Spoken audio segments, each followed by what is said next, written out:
ဓမ္မပရဒေသနာကိုဟောနာကြည်ညိုခြင်းဟုတ်ပြီလားဓမ္မပရအခုဦးဇင်းတို့ဟောနာကြည်ညိုနေတဲ့အခန်းကဘာခန်းလဲလို့မေးပါဠိလိုပြောရင်ယမကဝက်လို့ဒီလိုခေါ်တယ်ဘာဝက်တဲ့ယမကဆိုတာအစုံဆိုတဲ့အဓိပ္ပာယ်ရတယ်ကုသိုလ်အကုသိုလ်အစုံကောင်းတာလုပ်ရင်ကောင်းကျိုးပေးတယ်မကောင်းတာလုပ်ရင်မကောင်းကျိုးပေးတယ်ဆိုတဲ့အစုံဟာအင်ကြီးကောင်းကောင်းမိုးရင်လုံတယ်မကောင်းရင်မလုံဘူးဆိုတဲ့အစုံခိုင်မာတဲ့ပေါ်မှာတိဆောက်ထားတဲ့သစ်ပင်ဟာ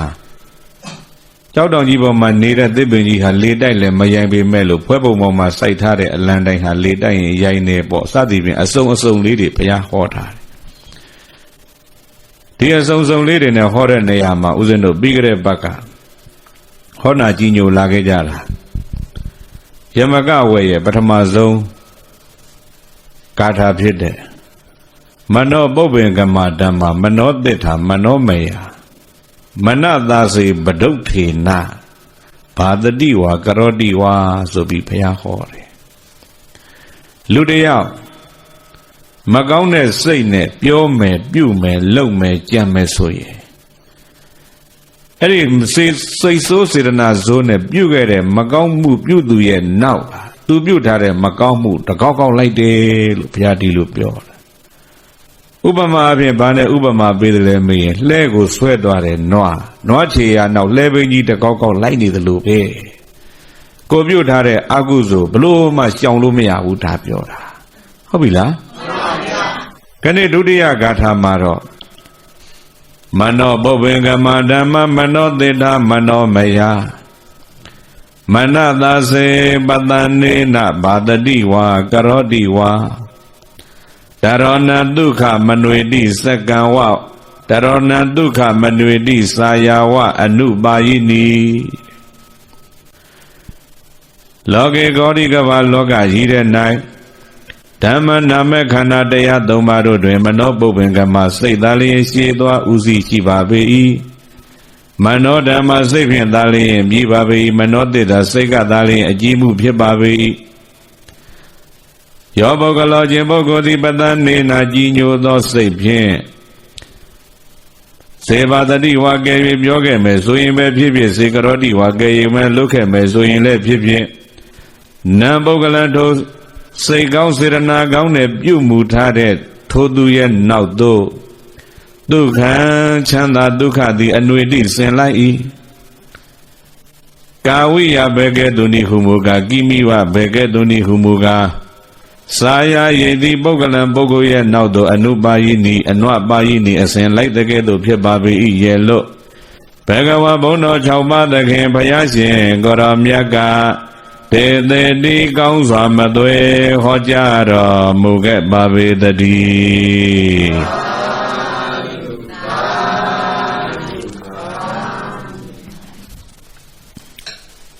တိကရဘကမနသာစေပဒုဋ္ဌေနအခုတစ်ပတ်ကမနသာစေပတ္တနေနဒါလေးကွာသွားတာဟုတ်လားမကောင်းတဲ့စိတ်နဲ့ပြုတဲ့လူရဲ့နောက်မကောင်းမှုတကောက်ကောက်လိုက်တယ်လို့စိတ်ကောင်းစေတနာကောင်းနဲ့ပြုမှုပြောဆိုထားတဲ့လူရဲ့နောက်သူ့ရဲ့ကောင်းမှုကလည်းတကောက်ကောက်လိုက်တယ်ချမ်းသာဒုက္ခကအမြဲတမ်းလိုက်တယ်ဒါပြောတာဟုတ်ပြီလားအဲ့လိုနေရာမှာမြတ်စွာဘုရားအဓိကထားတဲ့ဘာအဓိကပြောတယ်လဲမေးစိတ်ကိုအဓိကပြောတယ်ဦးဇင်းတို့ဘဝမှာသူတော်ကောင်းတွေဘဝမှာကြည်လိုက်ပေါ့လောကကြီးတဲ့ချမ်းသာတဲ့လူလည်းရှိတယ်ဆင်းရဲတဲ့လူလည်းရှိတယ်ပညာတတ်တဲ့လူလည်းရှိတယ်ပညာမတတ်တဲ့လူလည်းရှိတယ်ယုံလာသူလည်းရှိတယ်ယုံမလာသူလည်းရှိတယ်အထက်တန်းကျသူလည်းရှိတယ်အောက်တန်းကျသူလည်းရှိတယ်အစုံစုံကုန်ရှိတယ်ဘဝမြင့်မြတ်သွားအောင်တဲ့တခြားလူကလာလောက်တာမဟုတ်ဘူးတဲ့ကိုယ့်ရဲ့စိတ်ကပဲဘဝနှိမ့်ကြသွားအောင်လဲတခြားလူကလာပြီးဖန်ဆင်းပေးတာမဟုတ်ဘူးကိုယ်စိတ်မကောင်းလို့ကိုယ်နှိမ့်ကြသွားတာပဲလူတယောက်ရဲ့ဘဝနှိမ့်နေမြင့်နေဆိုတာအဲ့ဒီလူရဲ့ဘာနဲ့ပဲဆိုင်လို့စိတ်နဲ့ပဲဆိုင်ဟုတ်ပြီလားစိတ်ကောင်းရှိရင်ဘဝကောင်းမယ်စိတ်ထားမြင့်မြတ်ရင်ဘဝမြင့်မြတ်မယ်စိတ်ထားဖြူစင်ရင်ဘဝဖြူစင်မယ်စိတ်ထားအောက်တန်းကြရင်ဘဝအောက်တန်းကြမယ်ပေါ့ဟုတ်ပြီလားအဲ့ဒါကြောင့်မို့ကောင်းတဲ့စိတ်နဲ့ပြုခဲ့မယ်ပြောခဲ့မယ်လုပ်ခဲ့မယ်ဆိုရင်သူပြုထားတဲ့ကောင်းမှုကသူ့ရဲ့နောက်ကိုတကောက်ကောက်လိုက်တယ်ဘယ်လိုလိုက်တယ်လဲမေးလူသွားတဲ့နောက်ကို အရိတ်ကတကောက်ကောက်လိုက်တယ်လို့ပဲတော်ကောင်းနေဘူးတဲ့သွားတဲ့နောက်ကိုလူသွားတဲ့နောက်အရိတ်ကတကောက်ကောက်မလိုက်ဘူးလားလိုက်တာပေါ့လူထိုင်ရင်အရိတ်ကထိုင်မယ်လူရက်ရင်လိတ်ကအရိတ်ကရက်လိမ့်မယ်လူသွားတဲ့နောက်ဟဲ့အရိတ်ကြီးငါဒီနာနောက်ဆက်မလိုက်နဲ့လို့ပြောလို့ရလားမရဘူးဥပမာနှစ်ခုနော်ပြီးကြတဲ့ဘက်ကဥပမာကနွားမကောင်းမှုပြုတာတဲ့လူကရှေ့ကနွားကြီးဆွဲသွားနောက်ကလှဲပိန်းကြီးတကောက်ကောက်လိုက်တယ်လို့ပဲလှဲပိန်းကြီးရေတဲ့နွားရေတဲ့ဆင်းလှဲပိန်းနဲ့ရေတဲ့ဆင်းပါပဲနွားတောင်ကုန်တဲ့လှဲပိန်းနဲ့တောင်ကုန်တက်ပါပဲနွားဘွယ်ထဲသွားရင်လှဲပိန်းနဲ့ဘွယ်ထဲသွားမှာပဲမခွာဘူးလှဲပိန်းကြီးကလိုက်မှာပဲဟုတ်ပြီလားမှန်ပါဗျာခဏဂါထာမှာတော့ဖြူစင်သောစိတ်ကြည်လင်သောစိတ်နဲ့ကောင်းတဲ့စကားလေးပြောမယ်ကောင်းတဲ့အလုပ်လုပ်မယ်ဆိုရင်ထိုပြုတဲ့လူရဲ့နောက်ကိုသူပြုထားတဲ့ကောင်းမှုကလည်းတကောက်ကောက်လိုက်တာအဲကြောင့်ဦးဇင်းတို့ဘာခေါ်တယ်လဲမေးနာမခန္ဓာတရား၃ပါးဝေဒနာတင်ညာဉာဏ်တဲ့တရားတွေနဲ့အဲ့ဒါဘာခေါ်တယ်လဲမေးရုပ်ကလွဲလို့ဉာဏ်တွေမှန်သမျှစေတသိက်ခန္ဓာတွေခေါ်တာပေါ့ဝေဒနာလည်းစေတသိက်တင်ညာလည်းစေတသိက်ဝေဒနာတင်ညာမှာကျွင်းတဲ့ဟာတွေလည်းစေတသိက်တွေအဲ့ဒီတော့အဲ့ဓာတွေအကုန်လုံးကိုကြည့်ကောင်းမှုပဲပြုမကောင်းမှုပဲပြုသူတို့ကနေဥဆောင်သွားတာတန္တာနေတံကမ္မနာမနနိရောဇတိသဗ္ဗသောသဝိသေတံနိတိတဝါနသမယံမိဝိပိစိတုံတဲ့တတ္တနာတတ္တဝါတို့ရဲ့တန်တန်၌ဧတံကမ္မနာမဤကောင်းမှုမကောင်းမှုကိုပြုပြအောင်ဖန်တီးပြီးတော့နေတဲ့စေတနာလို့ခေါ်တဲ့ထိုကံကလေးသည်ဩဘေသိတဝါပြုလုပ်ပြီးတော့နိရောဇတိကျွမ်းမဲ့ဥဒ္ဒုံလုံးစုံခါပင်ချုပ်ငိမ့်သွားခြင်းတော့မဟုတ်ပါဘူးသမယံမိဝိပိစိတုံအခါသွင်းရခွင့်လျော်ရာအချိန်ခါမှာတော့ဝိပိစိတုံကောင်းတဲ့ကံကလေးကကောင်းကျိုးပေးဖို့ရန်ဝိပိစိတုံမကောင်းတဲ့ကံကလေးကမကောင်းကျိုးပေးဖို့ရန်သဝိသေတံတတ္တိစွန့်၏အနှစ်တွေကိုနိတိတဝါနမြုပ်နှံသို့မိသိသိပြီးတော့မှနိရောဇတိချုပ်လေးရှိပါ၏ကိုပြုတ်ထားတဲ့ကောင်းမှုဘယ်တော့မှလွယ်လွယ်လေးနဲ့ပျောက်မသွားဘူးဒီလိုသာမှတ်လိုက်တော့ဟုတ်လားဟာတခါဗဇက်ကအမှတ်တမဲ့ထွက်တယ်ဟဲငါပြောလိုက်မိပြီစိတ်မပါဘဲနဲ့ပြောလိုက်မိပြီဒီလိုပြောတတ်ကြတယ်စိတ်မပါဘဲနဲ့တော့ဗဇက်ကမပြောဝိတကိတဝါဝိစာရတဝါဝစီသင်္ခါရောတဲ့ဝစီသင်္ခါရလို့ခေါ်တဲ့ဗဇက်ကစကားလေးတစ်လုံးဖြစ်ဖို့အတွက်တစ်ဝိတက်နှစ်ဝိစာရဝိတက်ဆိုတာကစဉ်းစားတယ်သုံးသပ်တယ်ဝိတက်ဆိုတာကစဉ်းစားတယ်ဝိစာရကသုံးသပ်တယ်စိတ်ဖြစ်ပုံတွေမြန်လွန်းလို့တော်ကောင်းတို့ဦးဇင်းတို့မသိလိုက်လို့လားပဲဟုတ်လားသုံးသပ်ဆုံးဖြတ်ပြီးဆိုမှစကားလုံးလေးတွေကထွက်လာတာအဲ့ဒါကြောင့်ပြောလိုက်တဲ့စကားလုံးတိုင်းမှာဘာပါတယ်လဲမေးစေတနာတွေပါတယ်ကောင်းတာပြောရင်ကောင်းတဲ့စေတနာမကောင်းတာပြောရင်မကောင်းတဲ့စေတနာတနည်းပြောရင်စေတနာကောင်းတယ်ပြောရင်ပါဇက်ကလေးကကောင်းတာပြောမိမယ်စေတနာဇိုးနဲ့ပြောရင်ပါဇက်ကကြံ့ကြံ့ထန်ထန်ကြီးစိုးစိုးဝါးဝါးကြီးထွက်လာလိမ့်မယ်ဟုတ်ပြီလားတော်ကောင်းနေသိပါတယ်ဦးဇင်းတို့အမျိုးသမီးလေးတူဖះရင်မြင်မော်တဲ့တပြက်စီးလဲသူလဲထားတဲ့ဖះရင်မြင်ကြီးကြည်နူးကြည်နတ်နေတာလုံနေတာကုသိုလ်ပဲနော်ဒါပေမဲ့လို့အဲ့ဒီပုံမှာဘိက္ခုနီမကြီးဖះဘူးလာရင်နဲ့အသက်ကလည်းကြီးယတိဥဒုကလည်းအေးတော့ချောင်းစိုးပြီးတလိပ်ကထွက်သွားတဇွေးကထွက်သွားတယ်သူတန်ရှင်းရေးလုပ်တဲ့ပုံမှာလာတတွေးထွေးရမလားဆိုပြီးတော့နည်းနည်းနားတဲ့တမျိုးဖြစ်ရင်သီးခံဘယ်ပြက်မှကဒီပေါ်လာတတွေးထွေးတယ်လေဒီလိုပြောလိုက်မိတာအဲ့ဒီသူပြောလိုက်တဲ့သူပါဇက်ကထွက်တဲ့အတိုင်းပဲသူခံလိုက်ရတာဘဝပေါင်းရုပ်ကလေးလှပေမဲ့လို့သူပါဇက်ကထွက်တဲ့အတိုင်းသူဖြစ်ရတထေသမီးဖြစ်လေသူပါဇက်ကထွက်တဲ့အတိုင်းသူဖြစ်နေရတာဟုတ်လားအေးအဲ့ဒါကြောင့်မို့မကောင်းတဲ့စိတ်ထားနဲ့ပြုတ်ခဲ့မယ်ပြောခဲ့မယ်ဆိုရင်အဲ့ဒီလူရဲ့နောက်မကောင်းတာတကောက်ကောက်လိုက်တယ်ကောင်းတဲ့စိတ်စေတနာနဲ့ပြုတ်ခဲ့မယ်ဆိုရင်လည်းအဲ့ဒီပြုတ်တဲ့လူရဲ့နောက်ကောင်းမှုကလည်းတကောက်ကောက်လိုက်တယ်ဟုတ်ပြီလားအဲကြောင့်မို့ကိုယ်ဘဝချမ်းသာတဲ့ဆင်းရဲတဲ့နှိမ့်နယ်မြင့်နယ်ရုပ်ချောတဲ့ရုပ်လှတဲ့ဆိုတာတခြားကဖန်ဆင်းတာလားကိုယ်စိတ်ကဖန်ဆင်းတာလားအေးကိုယ်စိတ်ကပဲကိုဖန်ဆင်းတာဘယ်သူကမှလာဖန်မဆင်းဘူးဟုတ်ပြီလားအဲကြောင့်မို့တော်ကောင်းတို့တွေဦးဇင်းတို့တွေဘာအရေးကြီးတယ်လဲမေးစိတ်ထားအရေးကြီးတယ်ဒီလိုနားလည်ကြဟုတ်ပြီလားတ ဒီကတာဒီဒေသနာမြတ်စွာဘုရားဘယ်မှာဟောလဲဆိုတော့သာဝတိပြည်မှာပဲဟောတယ်သာဝတိပြည်မှာတထေးကြီးတအုပ်ရှိတယ်ရချမ်းသာတဲ့တထေးကြီးသူ့နာမည်ကအဒိဏပုပ္ပကလို့ဒီလိုခေါ်တယ်အဒိဏပုပ္ပကဆိုတော့ဘာမှမပေးဘူးတဲ့တထေးလို့ဒီလိုနာမည်ရတယ်ဘယ်သူကိုမှဘာမှမပေးဘူးတာအဒိဏပုပ္ပကခေါ်တယ်ဗုဒ္ဓဘာသာမဟုတ်လို့အခြားသူတို့ဘာသာတွေပေးသလားမင်းအခြားဘာသာလည်းမပေးဘူးဗုဒ္ဓဘာသာမြတ်စွာဘုရားနဲ့သံဃာတွေလှူလာမင်းဘုရားနဲ့သံဃာလည်းမလှူဒိဋ္ဌိဆရာကြီး6ဦးပေးဘူးလားမင်းသူတို့လည်းမပေးဘူးအိန္ဒိနာချင်းတွေကျွေးဘူးသလားပေးဘူးသလားမင်းအိန္ဒိနာချင်းတွေလည်းကျွေးဘူးချင်းပေးဘူးချင်းမရှိဘူးဟောချမ်းသာလိုက်တာအဲ့တော့သူ့မှာကပစ္စည်းတွေလှူရင်ရော့သွားမယ်ပေးရင်ရော့သွားမယ်ရှိနေတာကချမ်းသာတယ်ဆိုတော့အရှိဒုက္ခကို तू ကလိုလားတယ်မရှိတဲ့ဆင်းရဲကို तू ကြောက်ပြီးရှိတဲ့ချမ်းသာကိုလိုချင်တာပေါ့မြတ်စွာဘုရားကဓမ္မစကြာမှာဟောထားတယ်နော်ဘယ်အရာမှအစွန်းမရောက်စေနဲ့ပြောတယ်မလားသူကသူရှိမှဖြစ်မယ်မရှိမဖြစ်ဘူးပစ္စည်းဥစ္စာကိုချစ်တယ်ဘယ်လောက်ဒီချစ်တယ်လဲမင်းသူ့မှာဇနီးရှိတယ်ဇနီးတဲ့ပစ္စည်းကိုပို့ချစ်တယ်သူ့မှာသားရှိတယ်သားတဲ့ပစ္စည်းကိုပို့ချစ်တယ်ဟောအစွန်းရောက်သွားပြီနော်ဇနီးနဲ့သားလေးရှိတယ်ဇနီးနဲ့သားလေးထက်ကိုဒီပစ္စည်းကိုပို့ချစ်တာသားသမီးပုံးပဲခံမယ်ပစ္စည်းပုံးပဲမခံဘူးပေါ့ဒီလိုမျိုးဖြစ်တာသားလေးတစ်ယောက်ရှိတယ်သားလေးနာမည်မထကုံတလီတဲ့ဒီလိုခေါ်တယ်မထကုံတလီဆိုတော့တို့သားလေးသူ့သားလေးတဦးဒီသောသားလေးအရွယ်ရောက်ပြီးတော့လာတဲ့အခါ16နှစ်လောက်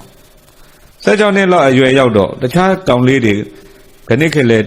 တက်လာကြပြီဦးဇင်းတို့ငယ်ငယ်တုန်းကယောက်ျားလေးတွေငကတ်ရွက်ပန်းနေဆိုတာရှားတယ်နော်အခုတော့ယောက်ျားလေးတွေကငကတ်တွေပန်းလာတယ်ဖယားလက်ထက်ကလည်းဒီတိုင်းဖြစ်မယ်မထကုံတဲ့လီလေးကငကတ်ဝစ်ကျင်တာသူများတွေငကတ်ဝစ်သလိုဖေးရဲတဲ့သားလည်းငကတ်ကလေးလှုပ်ပေးသမ်းပါအိမ်မှာရွှေကိုတောင်ငွေကိုတောင်တွေအကုန်ရှိတယ်ရွှေကိုတောင်ငွေကိုတောင်တွေရှိပါလေကဲနဲ့အဲ့ဒီရွှေလေးထုတ်ပြီးဗဒိန်စရာသွားပြီးငါသားတွေငကတ်ကလေးလှုပ်ပေးသမ်းကွာလို့ခိုင်းလိုက်ရင်အေးဆွဆွရမယ်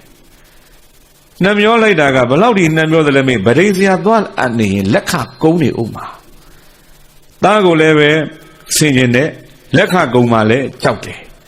အဲ့ဒါနဲ့ရွှေချောင်းတစ်ချောင်းကိုဖြားပြီးတော့သားရဲ့နေရွက်ကိုကပ်ပြီးတော့ကျိုးနဲ့တုပ်ပေးထားလိုက်တာဟုတ်လားအဲ့လောက်ထီအောင်နှမျောတာ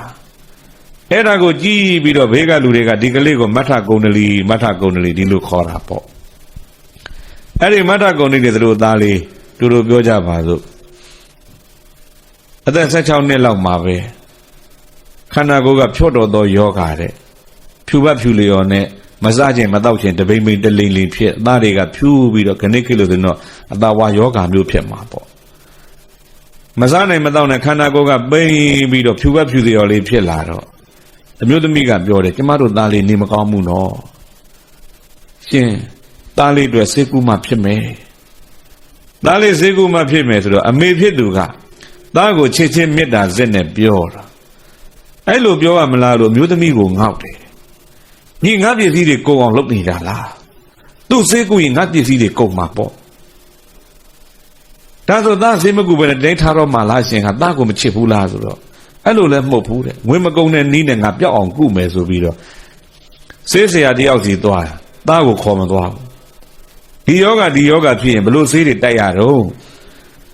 ဆရာဝန်ကလည်းပဲလူနာလည်းမမြင်ရဘူးသူပြောတာကြည့်ပြီးတော့ဆိုတော့သူကလာတာလည်းတော်ကြီးရော်ကြီးလာတော့ဟိုကလည်းရှိတဲ့ဟာပါဇက်ထဲကရှိတဲ့အတိုင်းပြောကြတယ်အဲ့ဒါဆိုရင်ဘယ်ရွက်ကိုကြိုတိုက်အဟုတ်မှလို့ဆရာပြောတဲ့အတိုင်းရွက်တွေခုကြိုတိုက်တယ်ဟိုကောင်ယောဂပိုတိုးပိုဆိုးတယ်မတတ်တာနောက်တစ်ခါဘာလုပ်တော့ဆရာတယောက်ပြောင်းသွားပြန်တော့လေအဲ့ဒါဆိုဘယ်အခောက်ကိုကြိုတိုက်ဆိုအခောက်တွေခွာပြီးကြိုတိုက်တယ်ယောဂတိုးပိုဆိုးတယ်မတတ်တာဘလို့မှကုလို့သူ့ဟာသူကြိုတိုက်နေတဲ့အရွက်တွေခောက်တွေနဲ့မသက်တာတော့မှဆရာသွားပြီးတော့ပင့်တယ်အိမ်လိုက်ကြည့်ပေးပါသားလေးကတော်တော်ချင်းနေဆိုးတယ်ဆိုတော့ဆရာဝန်ကကြည့်လိုက်တော့ကုလည်းမရနိုင်တော့ဘူးသိသွားတယ်လွန်းနေပြီဆိုတော့တခြားဆရာပင့်ပါဗျာကျုပ်မအားသေးလို့ဆိုပြီးတော့စကားလွယ်မျက်နှာလွယ်ပြန်သွားနောက်တစ်ယောက်ပင့်လဲဒီတိုင်းအဲ့တော့ဘာဖြစ်လာတော့ဆိုတော့အရိဏပုပ္ပကပုံနာဆရာဝန်တွေလက်လျှော့ပြီဆိုရင်ငါသားချင်းနေမကောင်းငါသားချင်းနေမကောင်းတာရေးမကြည့်ဘူးဒီကလေးနေမကောင်းလို့ဘေးအိမ်တွေကငါ အိမ်ကိုလာပြီးလူနာမေးရင်ငါချမ်းသာတဲ့စည်းစိမ်သူတို့တွေ့ကုန်ကြောင်းပဲမြင်ကုန်တော့အဲ့ဒါဆိုဒီလောက်ချမ်းသာတဲ့တထေးကြီးကတဝရီတော်သားဒီလိုထားရမလားဆိုရင်ပြီးတော့ငါ့ကိုအပြစ်မြင်ကြတော့မယ်ပတ်ဝန်းကျင်ရဲ့အပြစ်မြင်တဲ့ဒဏ်ငါခံရတော့မယ်ပတ်ဝန်းကျင်ရဲ့အပြစ်မြင်တဲ့ဒဏ်ငါမခံရလေအောင်ဘလို့လို့ကကောင်းမလဲလို့စဉ်းစားလိုက်တော့ဒီကလေးကိုအိမ်မြင်ထုတ်ထားတာကောင်းတယ်အဲ့ဒါသားကိုအိမ်မြင်ထုတ်ထားတာဝေယန္တာမှာသွားပြီးထုတ်ပြထားလိုက်တယ်ဘေးကလူမမေးလာအိမ်မြင်မေးအိမ်မြင်နေပြန်ပေါ့အဲ့ဒီအချိန်မှာမြတ်စွာဘုရားရှင်ကိုတော်မြတ်ကြီးဘာလို့တော့မေးစွန့်ငံကြွတယ်စွန့်ငံကြွရင်းနဲ့အဲ့ဒီကလေးတို့အိမ်ရှိကြတော့မြတ်စွာဘုရားကရမ်းပြီးတော့ရောင်ကြီးတော်လေးလွတ်ပေးတယ်မြတ်စွာဘုရားသွားတော်ကထွက်တဲ့ရောင်ကဖွေးနေတာအိမ်ဘက်ကိုလှည့်ပြီးတော့နေရတဲ့ကလေးလေးဟိုဘက်နဲ့ဒီဘက်စောင်းဖို့တော့မနဲ့စောင်းရတဲ့အနေထားဖြစ်သွားပြီအဲ့ဒီအချိန်မှာမြတ်စွာဘုရားကြွလာတော့အိမ်ဘက်မှာဖွေးဖွေးကြီးအယောင်ကြီးပေါ်တယ်ဘာယောင်ကြီးလဲဒီယောင်ကြီးကအဲ့ဒီမှာသူလျှောင်းနေတဲ့နေရာလေးကနေမနဲ့အားခဲပြီးတော့အလင်းရောင်လာတဲ့ဘက်ကိုလှမ်းကြည့်လိုက်တာဟာမြတ်စွာဘုရားကြွလာတာပဲဘုရားကြွလာတာပဲမြတ်စွာဘုရားကြွလာတော့ငါဘုရားထံပြေးပြီးရှ िख ိုးကျင်လိုက်တာမပြေးနိုင်တော့ဘူးအိမ်မှာမေဆက်ထားတဲ့သမင်းလေးတွေယူပြီးတော့အဖယားကိုဆွန်းလောင်းကျင်လိုက်တာဆွန်းလည်းမလောင်းနိုင်တော့ဘူးလူကြီးတွေသွားတယ်လို့ပဲမြတ်စွာဘုရားရှိမှထိုင်ပြီးတော့တရဏဂုံသီလခံယူကျင်လိုက်တာတရဏဂုံသီလလည်းငါမခံယူနိုင်တော့ဘူးငါမှဘာပဲရှိတော့လဲဖယားကိုကြည်ညိုတဲ့စိတ်ပဲရှိတယ်ထိုင်နိုင်တော့မထိုင်နိုင်တော့လက်အုပ်လေးတော့နှစ်ဖက်မအုပ်နိုင်တော့မြတ်စွာဘုရားကိုတော့ကြည်ညိုလိုက်တာအားကိုလိုက်တာအဲ့ဒီမှာဘာမြတ်စွာဘုရားကြည်ညိုတဲ့စိတ်လေးကိုဂုံတော်ပုံဖော်ပြီးတော့ဗုဒ္ဓနုတ္တိလေးပွားလိုက်တာဗုဒ္ဓနုတ္တိပွားလိုက်တဲ့ကုသိုလ်လေးပွားနေတဲ့အချိန်လေးမှာသူဘာဖြစ်တော့မင်းပြေးသွားတာဟုတ်ပြီလားသေကံဤကပ်ပြုတဲ့ကံကိုအတ္တနကံလို့ဒီလိုခေါ်တယ်ပါကံလေအစိဏကံဆိုတာကမသေးခင်မှာမြေတိုင်းနေတိုင်းနေ့စဉ်ပြုနေတဲ့ကံကိုအစိဏကံလို့ခေါ်တယ်နော်သေကံဤကပ်ပြုတဲ့ကံကိုပါကံလေသေကံဤမှာအရေးကြီးဆုံးကအဲ့ဒီကံပဲဘဝတစ်ချောင်းလုံးကောင်းတာတွေပြုခဲ့ပေမဲ့လို့သေကံဤမှာစိတ်ကောင်းစေတနာကောင်းမရှိဘူးမကောင်းတာပြုမိမယ်ဆိုရင်အဲ့ဒီပုဂ္ဂိုလ်ဟာမကောင်းတဲ့ဘဝသွားမှာပဲဘဝတစ်ချောင်းလုံးကတော့မကောင်းတာကြီးပြုလာတဲ့သေကံဤကြမှာသူကတခါကောင်းတာလေးပြုမိရင်လည်းပဲအတ္တနကံကောင်းရင်သူကကောင်းမှာပဲဟုတ်ပြီလားဟိုဦးဇင်းတို့သောနာမထေရရဲ့ဖခင်ကြီးတော်ကြီးဘဝတစ်လျှောက်လုံးသူ့မှာမုတ်ဆိုးနဲ့အသက်မွေးတယ်တတ္တဝါတွေတတ်ချင်းဖြတ်ချင်းနဲ့အသက်မွေးလာတယ်တာဖြစ်သူကယဟန္တာကြီးအသက်ကြီးလာတော့ဟာငါအဖေကြီးငါခမည်းတော်ကြီးဒီတိုင်းပြစ်ထားရင်တော့သူဒုက္ခရောက်တော့မှာပဲဆိုပြီးတော့ကြောင်းခေါ်ပြီးသင်္ကန်းဝတ်ပေးထားတယ်ဥသိန်းကြီးဖြစ်သွားဥသိန်းကြီးဘဝနဲ့နေရတဲ့အဲ့ဒီကိုတော်ကြီးဟာသေကံဒီကာလရောက်တော့ဟာမကောင်းတဲ့အာယုန်တွေမြင်တယ်ခွေးနဲ့ကြီးတွေမြင်တယ်မိတော်မိလျံကြီးတွေမြင်တယ်အဲ့ဒါကြီးတွေမြင်တော့ဟာရှင်ဘုရားတို့ကယ်ကြပါအောင်ကိုတော်တို့ကြီးလို့လုပ်ကြပါဦးကျောင်းမှာဥစဉ်လေးတွေကိုရင်လေးတွေကယ်ကြပါခွေးတွေလိုက်နေလို့ကယ်ကြပါခွေးနဲ့ကြီးတွေကြိုက်မဲ့ဟန်ကြီးတွေပြင်းနေတယ်မိတော်ကြီးတွေတဟုံးဟုံးနဲ့လုပ်ကြပါညှိမိတယ်သူ့ကိုလောင်တော့မယ်ဒီလိုဖြစ်နေတာအဲ့ဒီမှာသာဥစဉ်ကသိတယ်ဟာသူ့အဖေအာစိဏကံအနေနဲ့အမြဲတမ်းပြုလာတဲ့အကုသိုလ်ကံတွေအများကြီးဖြစ်နေတော့ကံကမ္မနမိတ်ဂတိနမိတ်သူသွားမဲ့နေရာတွေတဲ့သူ့တို့အကုသိုလ်ပုံရိပ်တွေထင်းနေပြီဒါလေးပြောင်းပေမှဖြစ်မယ်ဆိုပြီးတော့အဲ့ဒီဥစဉ်ကြီးကိုတခါတဲ့ညောင်ဆောင်ကုတ်ပြက်ကလေးပေါ်တင်းပြီးတော့မှဥစဉ်လေးကိုရင်လေး၄ပါးကမပြီးတော့ဗာပြီဖရာရှင်မင်းမောခေါ်သွားဖရာရှင်မောချပြီးတော့ဖရာရှင်မောပန်းအိုးတွေပန်းတွေတခါလဲထိုးတာတတိလေးပြန်ရလာတဲ့အခါဥစဉ်ကြီးတတိရပြီလားရလာပြီဘုရားတတိရလာပြီဘုရားမျက်လုံးလေးဖွင့်ကြည့်ဘယ်နှရောက်နေသလဲဟာဘုရားနာရောက်နေတာပဲအဲ့ဒီဘုရားကိုတည်တည်ချာချာကြည့်ဘုရားဘေးမှာဘာတွေရှိတုံကြည့်ပန်းနေရှိတယ်အေးအဲ့ဒီပန်းနေဥစဉ်ကြီးလှူထားတယ်လို့မှတ်လိုက်ဥစဉ်ကြီးအတွက်လှူပေးထားတာဥစဉ်ကြီးကောင်းမှုပြုလိုက်ရပြီလို့ကျင့်တတ်လိုက် မှန်ပါဗျာဝမ်းသာလိုက်တာဗျာဆိုကိုကပန်းလေးတေကန်ဒီမှာပန်းလေးလှူခွင့်ရတာသူသွားအာယုံပြုမိလိုက်အဲ့ဒီအချိန်မှာပြန်ပြီးတော့တခါတတိကလစ်မေမျောသွားတဲ့အချိန်မျိုးမှာနတ်သမီးတွေရောက်လာတာလေဗျာဟုတ်လားအတ္တနကံတော့တေကန်ဒီကပ်ပြုတဲ့ကံပြောတာဟုတ်ပြီလားတကယ်ကြီးလေးတဲ့အပြစ်ကြီးတွေသာပြုတ်မထားဘူးဆိုရင်အတ္တနကံကအကျိုးပေးတယ်ပြေဇာနရဏိယကံတို့အဖိတ္တတာတို့အမိတ္တတာတို့တန်ခါသင်္ခွဲတာတို့ယဟန္တာသွေးသိမ်းယဟန္တာတတ္တာတို့ဘဲစွာဗျာသွေးသိမ်းထွက်အောင်လုပ်တာတို့ဒီကံတွေကျူးလွန်ထားရင်တော့အတ္တနကံနဲ့ကောင်းမှုကပ်ပြုလည်းမရဘူးပေါ့ဗျာဟုတ်လားအဲ့ဒီကံကြီး၅ပါးပြေဇာနရဏိယကံလို့ခေါ်တဲ့အဲ့ဒီကံကြီး၅ပါးကျူးလွန်မထားဘူးဆိုရင်ကပ်ပြုတဲ့ကံဟာဘဝမှာအရေးကြီးတယ်လို့ဒီလိုနားလည်လိုက်ကြဟုတ်ပြီလားအေးအဲ့ကြောင့်သေကံဒီကာလမှာသူတော်ကောင်းဆိုတာအရေးကြီးတယ်သူတော်ကောင်းကောင်းရင်သေကံဒီဘဝကလည်းကောင်းတာပဲဘေးကလူကကောင်းရင်သေကံဒီကောင်းတယ်ဘေးကလူမကောင်းရင်သေကံဒီမကောင်းဟုတ်ပြီလားအဲ့ကြောင့်ဘေးကလူကကောင်းကောင်းလေးပြောပြလိုက်ရင်ဘဝကူးလည်းကောင်းသွားတာအခုလည်းသိသောနာမထေရကြီးရဲ့ဖခင်ကြီးတော်ကြီးကြည်ပေါ့သားကောင်းတာနဲ့တင်သူလည်းပဲဘဝလေးကောင်းသွားတာနော်မလိကာမိဖုရားကြီးဘဝတစ်လျှောက်လုံးကောင်းတာတွေသူပြုတာပဲအတ္တရိတဒါနလို့ခေါ်တယ်ဘယ်သူမှမတုနိုင်တဲ့အလှမျိုးကိုလှူခွင့်ရအောင်သူလုပ်တာပဲဘဝတစ်လျှောက်လုံးကတော့သူကောင်းတာတွေလုပ်တယ်ဒါပေမဲ့သေကံဤကာလမှာကပ်ပြုလိုက်တဲ့မကောင်းမှုကံကြောင့်သူမကောင်းတဲ့ပုံရောက်တယ်မို့လားအဘိဓမ္မာမှာတော့ဘာနဲ့ဥပမာပေးတော့ဆိုတော့နွားကြောင်သွားနွားတွေအများကြီးတောတဲ့ထွက်သွားတဲ့နွားတွေညနေဆောင်လို့နွားကြောင်သားကခြံနဲ့ပြန်သွင်းတဲ့အခါအားကောင်းတဲ့နွားသေးသေးလေးတွေအားကောင်းတဲ့နပြိုတွေနသို့တွေဟာနမရမ်းမတွေကအားနဲ့အင်းနဲ့ပြေးပြီးတော့လာလိုက်တော့ခြံကြီးထဲမှာငယ်တဲ့နွားတွေကရှေ့ကဝင်သွားကြမယ်ပေါ့အားနေပြီးအသက်ကြီးတဲ့နွားကြီးကဖြည်းဖြည်းနဲ့လိုက်လာလိုက်တော့နှချမ်းကြီးတွေကကြံတဲ့နွားတွေနဲ့ပြည့်နေတော့အသက်ကြီးအားနေတဲ့နွားကြီးဘယ်နာပဲနေရမယ်အပေါက်ဝပဲနေရဟုတ်လားကြံတဲ့နွားတွေနဲ့လည်းပြည့်နေတယ်သူ့မှာနေရာကလည်းမရှိဘူးပေါက်ဝလေးပဲနေရနောက်နေ့အာယုံချင်းလင်းတို့နွားတွေချမ်းကပြန်လွတ်မဲ့ဟေးဆိုတကားဖွင့်လိုက်တော့ဘယ်နွားကအရင်ထွက်နောက်ဆုံးဝင်တဲ့နွားကအရင်ပြန်ထွက်မှာပဲဟုတ်လားကံရဲ့သဘောလဲဒီတိုင်းပဲကံရဲ့သဘောလဲဒီတိုင်းဟိုကံတွေကကြိုးမပေးဘူးမဟုတ်ဘူးကြိုးပေးမှာပဲနော်နွားအိုကြီးကစထွက်ကားသာရှေ့ကနေထွက်သွားမယ်နောက်ကျတော့အားကောင်းတဲ့နွားတွေကပြန်ကြိုတက်မှာပဲမဟုတ်လားကံလဲဒီတိုင်းဒီကံဒီကာလကပ်ပြုလိုက်တဲ့ကံကကောင်းတဲ့ပုံရောက်ပေမဲ့ကိုပြုတ်ထားတဲ့မကောင်းမှုရှိရင်မကောင်းမှုကပြန်ပြီးတော့လိုက်လာမှာပဲတေကံဒီကံလာမကောင်းမှုပြုမိလို့မကောင်းတဲ့ဘဝရောက်သွားတော့လေကောင်းမှုတစ်ချောင်းလုံးပြုလိုက်ရင်အဲ့ဒီကောင်းမှုတွေကပြန်ပြီးတော့အကျိုးပေးမှာပါပဲဟုတ်ပြီလားအဲ့လိုလေးနားလည်လိုက်အခုလဲကြည့်မထကုန္ဒလိသတို့သားလေးတေကံဒီကာလမှာဘာကုသိုလ်ပြုသလဲမင်းဗုဒ္ဓနုတ္တိကုသိုလ်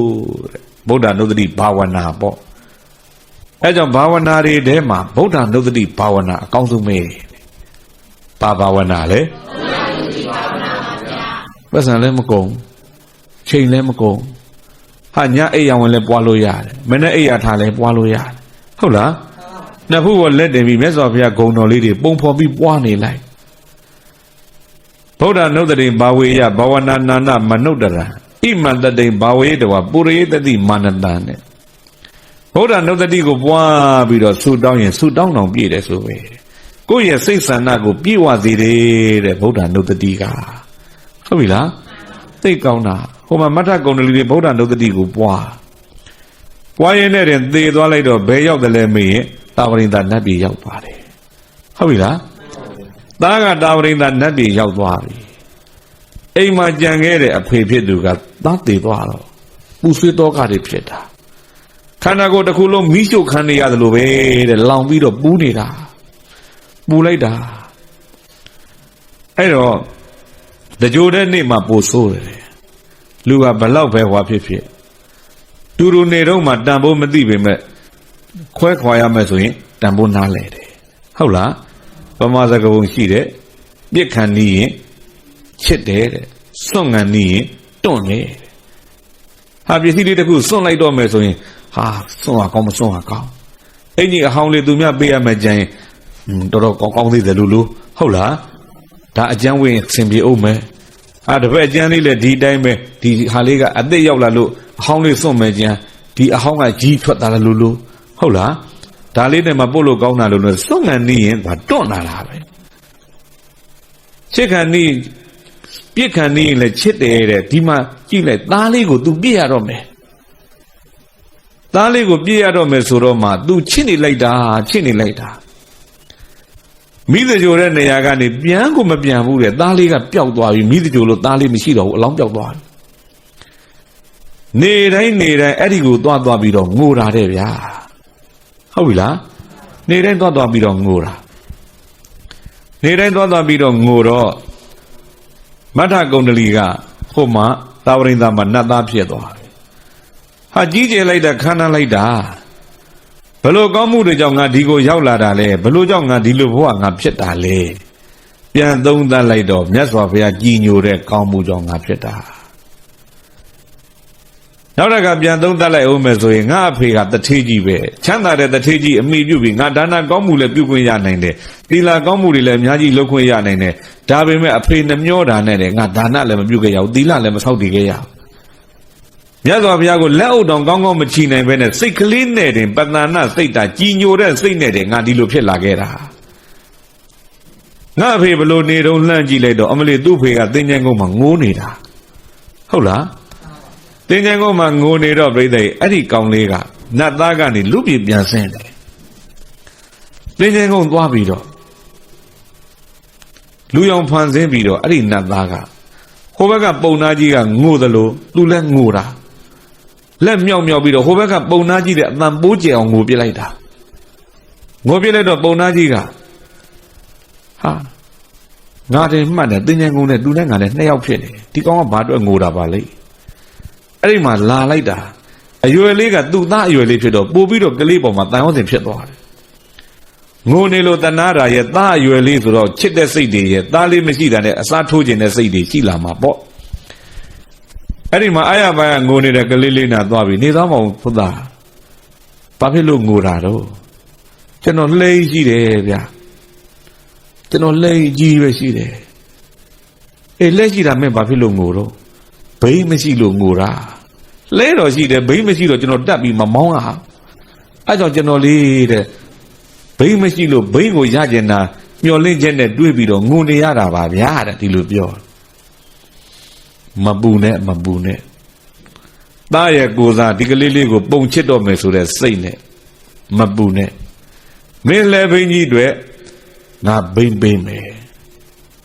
ခင်ဗျတာမန်မဟုတ်ဘူးနော်ကျုပ်လည်းဘိန်းကအကြီးတက်မှာမပူစမ်းပါနဲ့ကွာရွှေလိုချင်သလားငွေလိုချင်သလားဗဒမြလိုချင်သလားရွှေဘိန်းပဲဖြစ်ဖြစ်ငွေဘိန်းပဲဖြစ်ဖြစ်ဗဒမြဘိန်းပဲဖြစ်ဖြစ်ငါဖြစ်အောင်လုပ်ပေးမှာဖြစ်အောင်သာမင်းပြောတာပြောငါဘလို့ဘိန်းလုံးပြောတာအဲ့ဒီမှာကလေးလေးကကောင်းငင်ထိုးပြလိုက်တယ်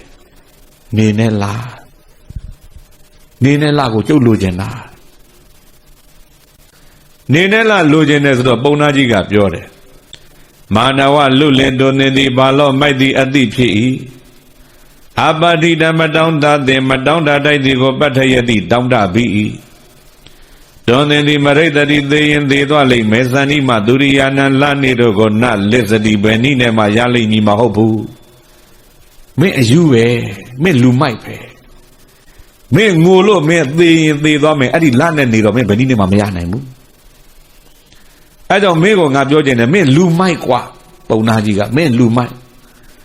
စောစောကသားကိုချစ်တဲ့စိတ်နဲ့ပေးမယ်လို့ရည်ရွယ်ထားတယ်ဟိုကောင်ကလက်နဲ့နေကြီးရအောင်ယူပေးလို့ပြောလိုက်တော့မင်းလူမိုက်တယ်ဘယ်လိုလုပ်ရမှာတော့လူမိုက်လို့ပြောလိုက်တော့ကောင်လေးကပြန်ပြောတယ်ဗျ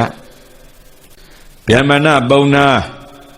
ဇန္တိမသူရိယာနာလနေတို့ဤကမနပြီးဝင်ချင်းထွက်ချင်းသွားချင်းလာချင်းတို့ကိုဒိဋ္ဌတိမြင်နေရပါတယ်ဝေါနဓာတုပိနေရောင်လရောင်နေဆိုတာလဲဒိဋ္ဌတိထင်ရှားပါတယ်ကာလေကတော်သေသောပုဒ္ဓောပနာသာတိကနဒိဋ္ဌတိမတွေ့ရတော့ဘူးမမြင်ရတော့ဘူးတဲ့ဣဒသုတ်တန်တသာသိဉ္ဇဝါသို့ရောက်ပြီးတော့နေကြတဲ့ဟောဒီနေရာမှာကန္တတနငိုကြွေးတော်သူနှစ်ယောက်တို့တွင်ကောဘယ်သူသည်ဘာလတရောပို့ပြီးတော့မိုက်တယ်လေခမည်းကကျုပ်ကိုလူမိုက်လို့ပြောတယ်ခမည်းနဲ့ကျုပ်နဲ့ဘယ်သူပိုမိုက်တယ်လဲခမည်းစဉ်းစားစမ်းပါကျုပ်လိုချင်တာကနေနဲ့လားကမြင်ရတယ်အယောင်လဲခံရရတယ်ကျုပ်လိုချင်တာမြင်ရတာကိုကျုပ်တောင်းတတာပါဗျခ ခမည်းသားသေးပြီးဘယ်ရောက်သွားပြီတော့ခမည်းသားသေးလိုက်တော့မီးရှို့ပလိုက်ပြီးခမည်းသားဘယ်မလဲလို့လက်စုပ်လက်ကင်ပြကြရှိသေးလားဟာမရှိဘူးအဲ့တော့ခမည်းကမမြင်ရတာကိုတန်းတပြီးတော့ငိုတာကျုပ်ကမြင်ရတာကိုတန်းတပြီးတော့ငိုတာကျုပ်ငိုတာမိုက်တယ်ဆိုရင်ခမည်းငိုတာရောမမိုက်ဘူးလားလူမိုက်ချင်းတူတူဘယ်သူကပိုမိုက်တယ်လဲခမည်းစဉ်းစားစမ်းဟာသားဖြစ်သူကဒီလိုပြောတယ်ဟိုကသားမှန်းတော့မသိဘူးပေါ့မာနဝလူလင်တွင်တင်သည့်သစ္စာမှန်သောစကားကိုဝတ္တေသည်ပြောဆို၏ဟာမင်းပြောတာမှန်တယ်ဣဒံဟောဒီသုတ်တံတဇာသိငိမ့်ဝ၌ကန္တတကန္တတနာငိုကြွေးသောသူနှစ်ယောက်တို့တွင်အဟမေဝငါသည်သာလျင်ပါဠတတော်ပို့ပြီးတော့မိုက်တယ်မင်းထံငါပို့မိုက်သွားပြီငါလှူမိုက်ကြီးမင်းပြောတာမှန်လိုက်တာမင်းပြောတာမှန်လိုက်တာမင်းအမြင်ရတာကိုတန်းတာပြီးငိုတာငါကမမြင်ရတာကြီးတန်းတာငိုနေတာအဲ့တော့ကလေးရဲ့မင်းပြောတာမှန်လိုက်တာမင်းပြောတာမှန်လိုက်တာအဲ့တော့ပုံနာကြီးကထပ်မေးတယ်နေပါဦးမင်းကလူလားနတ်လားလူလားနတ်လားလို့မေးလိုက်တော့ပုံနာကြီးခမည်းသားလေးသေးလို့ခမည်းမိသကြိုလိုက်ပြီနော်ဟုတ်ပါတယ်ကျွန်တော်ကခိုးဘဝခမည်းသား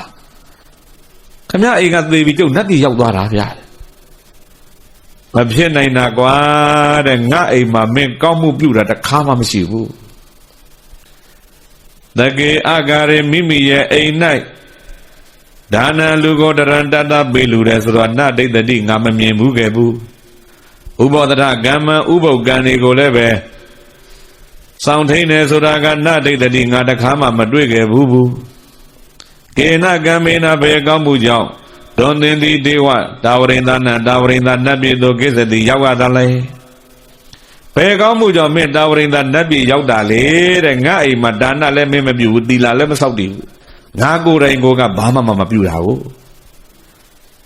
ဘုန်းသားကြီးဒါနမပြုတာလဲကျုပ်မှန်တယ်သီလမဆောက်တည်တာလဲကျုပ်မှန်တယ်ဒါပေမဲ့ကျုပ်မှလေးတဲ့သေကံဒီကာလခမအိတ်ပြင်ထုတ်ဝယန္တာမှာပက်လက်ကလေးလဲပြီးတော့လဲရောက်ပြီးနေရတော့ဖျားကြွလာတယ်ဗျာအဲ့ဒီအချိန်မှာကျုပ်ကမြတ်စွာဘုရားကိုကြည်ညိုတဲ့စိတ်နဲ့လက်အုပ်ချီပြီးမြတ်စွာဘုရားကိုရှ िख ိုးလိုက်တာဗုဒ္ဓနုဒ္ဓတိကုသိုလ်လေးယူလိုက်တာအဲ့ဒီကောင်းမှုကြောင့်ကျုပ်နတ်ပြည်ရောက်သွားတာဟာအဲ့လိုလားဒါဆိုမင်းပြုတဲ့ကုသိုလ်ကဘာနဲ့ပြုတဲ့ကုသိုလ်စိတ်နဲ့ပြုတဲ့ကုသိုလ်ပါဗျာဒီလိုပြောတယ်ဗျာဘာနဲ့ပြုတဲ့ကုသိုလ်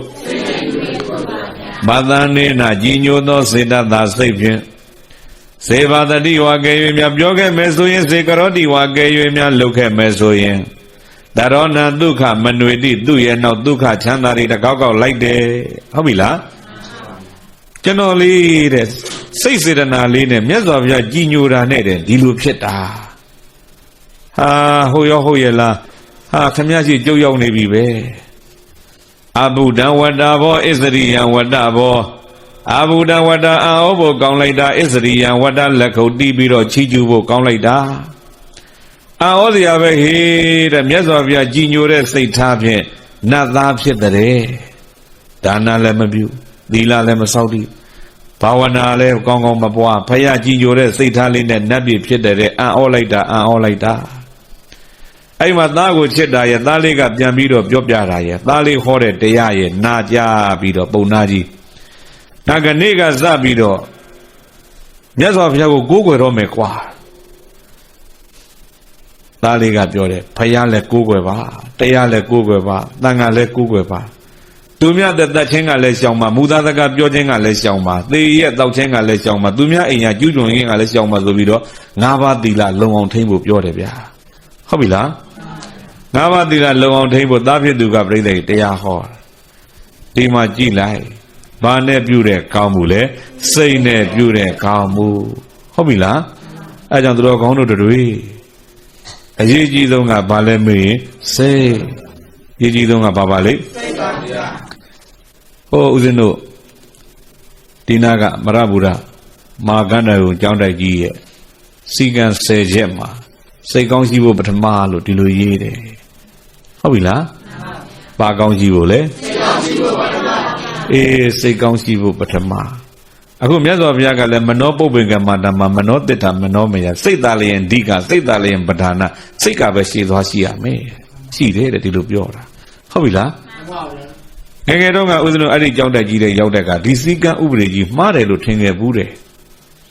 ဘာဖြစ်လို့တော့မေစာတင်တဲ့ကြောင်းတက်ဖြစ်မှာတော့စာတတ်ဖို့ပထမစောင်းမွေးအောင်ဖို့အဓိကဒီလိုထားဖို့ကောင်းတယ်လို့ဒီလိုတွေးတာပေါ့နော်တကယ်တမ်းကျတော့လေတွေးကြည့်လိုက်တော့မှန်လိုက်တာဘာလို့ဒီမှန်ဥစ္စနဘယ်ကြမှာမှန်သိလဲမေးရင်အကြည်တန်းပဋ္ဌာန်းစာဝါလိုက်တော့မိုးကောင်းတိုင်ညောင်ရမ်းချောင်းဆရာတော်ကြီးဆရာတော်ဥပ္ပန္ဒိစာပြီးဝန်တာစာချတော့စာမသိခင်မှာဩဝါဒပေးတယ်ငါရှင်တို့တဲ့စာသင်တယ်ဆိုတာစိတ်ကောင်းလေးနဲ့သင်ကြစိတ်ကောင်းလေးနဲ့သင်ကြစိတ်ကောင်းနဲ့မသင်ရင်အလဂတ္တုပမစာသင်နည်းလို့ခေါ်တယ်တဲ့စာသင်နည်း၃မျိုးလေးပြောပြနေတရဏစာသင်နည်းဗန္နာဂာရိကစာသင်နည်းအလဂတ္တုပမစာသင်နည်းပေါ့အလဂတ္တုပမဆိုတာမွေဖမ်းတဲ့စာသင်နည်းလို့ပြောတာမွေဖမ်းရင်ပင်ပန်းနဲ့မတော်လို့ကြိုက်ရင်လည်းသိတတ်တယ်ဟုတ်ပြီလားပင်လည်းပင်ပန်းသေးတယ်ကြိုက်ရင်လည်းသိတတ်သေးတယ်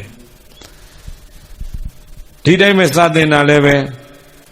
ငါသာစာတတ်ပုဂ္ဂိုလ်ရင်ဘယ်ကောင်ဘယ်ကြောင်ရောက်အောင်လုပ်ပလိုက်မှာငါသာစာတတ်ရင်တော့ဘယ်ကောင်ခေါင်းမထောင်နိုင်အောင်လုပ်ပလိုက်မှာငါသာစာတတ်လို့တော့ဘယ်ကောင်ငါမော့မကြည့်ရအောင်လုပ်ပလိုက်မယ်ဆိုတဲ့တွေးမျိုးနဲ့များစာမသင်ကြနဲ့တဲ့အဲ့ဒါဆိုဒီဘဝစာသင်ရတာလည်းပင်ပန်းနောက်ဘဝလည်းငရဲရောက်လိမ့်မယ်အဲ့ဒီနီးနဲ့စာသင်မယ်စာရှင်ဘုရားတို့ခေါင်းမှုချုံအိတ်ကြတဲ့ဒီလိုပြောတယ်ဗျာခေါင်းမှုချုံအိတ်လိုက်တော့ဒီဘဝတော့သက်သာသေးပေါ့ငရဲကြွတဲ့ခါကျတော့ခေါင်းမှုချုံကြွတော့သက်တော့သက်သာလေးလေဟုတ်လားစိတ်ကောင်းရှိဖို့ပြောတာလေထင်အောင်ပြောရတာဆရာတော်ကြီးတွေနော်အဲကြောင့်စာသင်တဲ့ကဘယ်နည်းနဲ့သင်ရမလဲမင်းတစ်နိတ္တရဏစာသင်ပြီးတော့ဘဝလွတ်မြောက်အောင်ကြိုးစားမယ်ဆိုတဲ့နည်းနဲ့စာသင်ကြဟုတ်ပြီလားအဲ့ဒီတော်ကောင်းတို့တွေတရားနာကြဘာအတွက်တရားနာကြတယ်လဲမင်းဒီတရားကိုချိန်ခံပြီးဘဝလွတ်မြောက်အောင်တို့တွေကြင်ကြံမယ်ဆိုတဲ့အတွေးမျိုးလေးနဲ့တရားနာကြပေါ့ဟုတ်ပြီလားနောက်တကဗန္နာဂာရိကစာသင်နည်းတဲ့မြတ်စွာဘုရားရှင်ကိုရောမြတ်ကြီးရဲ့ယရနာတွေကိုဓမ္မယရနာတွေကိုသိဉ္ဇဉ်ဆဲခြင်းလို့ငါတို့ရဲ့နှလုံးသားမှာဓမ္မယရနာတွေထည့်ထားခြင်းလို့ဟေးဆိုတဲ့အတွေးမျိုးနဲ့လည်းပဲစာသင်ကြတရားနာကြပေါ့ဟုတ်ပြီလားအဲ့တော့ပြိဿပြောချင်တာစိတ်ကောင်းလေး